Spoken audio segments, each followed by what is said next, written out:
Lok Sabha election 2024 18ാമത് Lok Sabha ഇലക്ഷനാണ് 2024 നടന്നത്. 17ാം ലോക്സഭയുടെ അവസാന സമ്മേളനം നടന്നത് 2024 ഫെബ്രുവരി 10. അയോധ്യ രാമക്ഷേത്ര നിർമ്മാണ പ്രമേയം ശബ്ദ വോട്ടോടെ പാസാക്കിയാണ് സഭ പിരിഞ്ഞത്. 7 ഘട്ടങ്ങളിലായാണ് 18ാമത് ലോക്സഭയിലേക്കുള്ള തെരഞ്ഞെടുപ്പ് നടന്നത്. 18ാം ലോക്സഭയിലേക്കുള്ള ആദ്യഘട്ട തെരഞ്ഞെടുപ്പ് നടന്നത് 2024 ഏപ്രിൽ 19. 102 ലോക്സഭാ മണ്ഡലങ്ങളിലേക്ക് ആണ് ആദ്യഘട്ടത്തിൽ തെരഞ്ഞെടുപ്പ് നടന്നത്. ഏറ്റവും കുറവ് മണ്ഡലങ്ങളിലേക്ക് തെരഞ്ഞെടുപ്പ് നടന്നത് 5ാം ഘട്ടത്തിൽ 49 സീറ്റുകൾ. ലോക്സഭാ തിരഞ്ഞെടുപ്പിൽ കേരളത്തിൽ 2.7 കോടി വോട്ടർമാർ കൂടുതലുള്ള ജില്ല മലപ്പുറം, വോട്ടർമാർ കുറവുള്ള ജില്ല വയനാട്, സ്ത്രീ വോട്ടർമാർ കൂടുതൽ മലപ്പുറം, ട്രാൻസ്ജെൻഡർ വോട്ടർമാർ കൂടുതൽ തിരുവനന്തപുരം, പ്രവാസി വോട്ടർമാർ കൂടുതലുള്ള ജില്ല കോഴിക്കോട്. 2024 ലോക്സഭാ ഇലക്ഷനിൽ പോസ്റ്റൽ വോട്ട് ചെയ്യാൻ അർഹതയുള്ളവർ 85 വയസ്സിന് മുകളിൽ പ്രായമുള്ളവർ, 40% കുറയാതെ അംഗപരിമിതിയുള്ള ഭിന്നശേഷിക്കാർ, COVID-19 രോഗമുള്ളവരോ കോവിഡ് സംശയിക്കുന്നവരോ ആയവർ, അവശ്യ സേവന വിഭാഗങ്ങൾ ജോലി ചെയ്യുന്നവർ എന്നിവർക്കാണ് പോസ്റ്റൽ വോട്ട് ചെയ്യാൻ അവസരം ലഭിക്കുക. കേരളത്തിൽ ലോക്സഭാ തിരഞ്ഞെടുപ്പ് നടന്നത് 2024 ഏപ്രിൽ 26 രണ്ടാം ഘട്ടത്തിൽ. കേരളത്തിലെ വോട്ടിംഗ് ശതമാനം 71.16%. കൂടുതൽ വോട്ടിംഗ് രേഖപ്പെടുത്തിയത് വടകര ലോക്സഭാ മണ്ഡലം 78.08%. ഏറ്റവും കുറവ് വോട്ടിംഗ് രേഖപ്പെടുത്തിയത് പത്തനംതിട്ട 63.35%. 2024 18ാം ലോക്സഭയിലേക്ക് നടന്ന തിരഞ്ഞെടുപ്പിൻ്റെ വോട്ടെണ്ണൽ നടന്നത് 2024 ജൂൺ 4. ആകെ 543 ലോക്സഭാ സീറ്റുകൾ.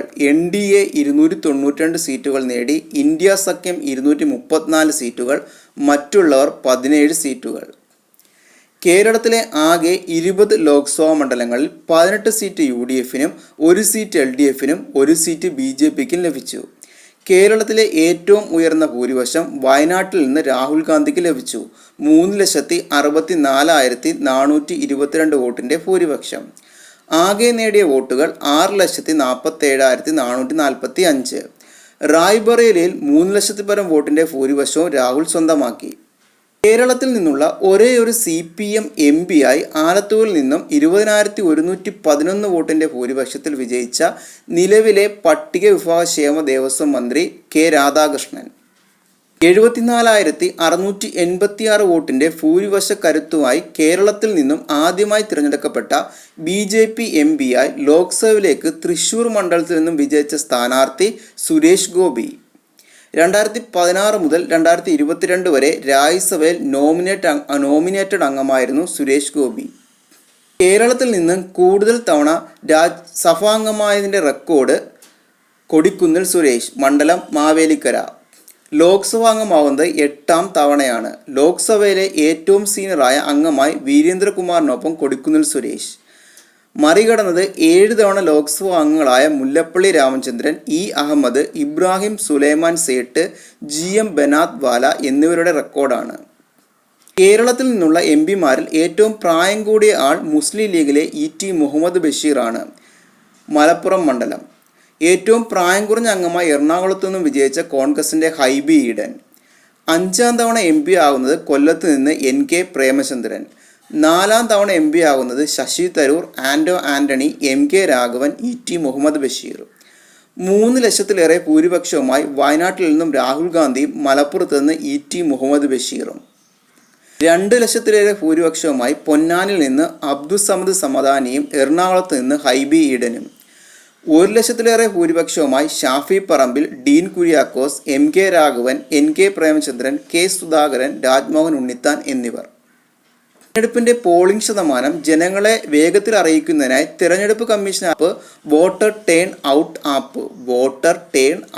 ആപ്പ് ഭിന്നശേഷിക്കാർക്ക് തിരഞ്ഞെടുപ്പ് പ്രക്രിയ ലഘൂകരിക്കുന്നതിനായും തിരഞ്ഞെടുപ്പിൽ അവരുടെ പങ്കാളിത്തം ഉറപ്പുവരുത്താനായി തിരഞ്ഞെടുപ്പ് കമ്മീഷൻ ആവിഷ്കരിച്ച മൊബൈൽ ആപ്പ് സക്ഷം തിരഞ്ഞെടുപ്പുമായി ബന്ധപ്പെട്ട് സ്ഥാനാർത്ഥികൾക്കും രാഷ്ട്രീയ പാർട്ടികൾക്കും നൽകുന്ന വിവിധ അനുമതികളുടെയും നോമിനേഷനുകളുടെയും സ്റ്റാറ്റസ് ലഭ്യമാക്കുന്നതിന് തയ്യാറാക്കിയ പോർട്ടൽ സുവിധ. ലോക്സഭാ തിരഞ്ഞെടുപ്പ് നടപടിക്രമങ്ങളുമായി ബന്ധപ്പെട്ട് നോഡൽ ഓഫീസർമാരെ ഉടനടി നടപടിയെടുക്കാൻ അനുവദിക്കുന്ന ഒരു mobile app encore. Lok Sabha election തിരഞ്ഞെടുപ്പ് പെരുമാറ്റച്ചട്ട ലംഘനം സംബന്ധിച്ച പരാതികൾ അറിയിക്കാൻ തിരഞ്ഞെടുപ്പ് കമ്മീഷൻ സജ്ജമാക്കിയ ആപ്പ് സി വിജിൽ.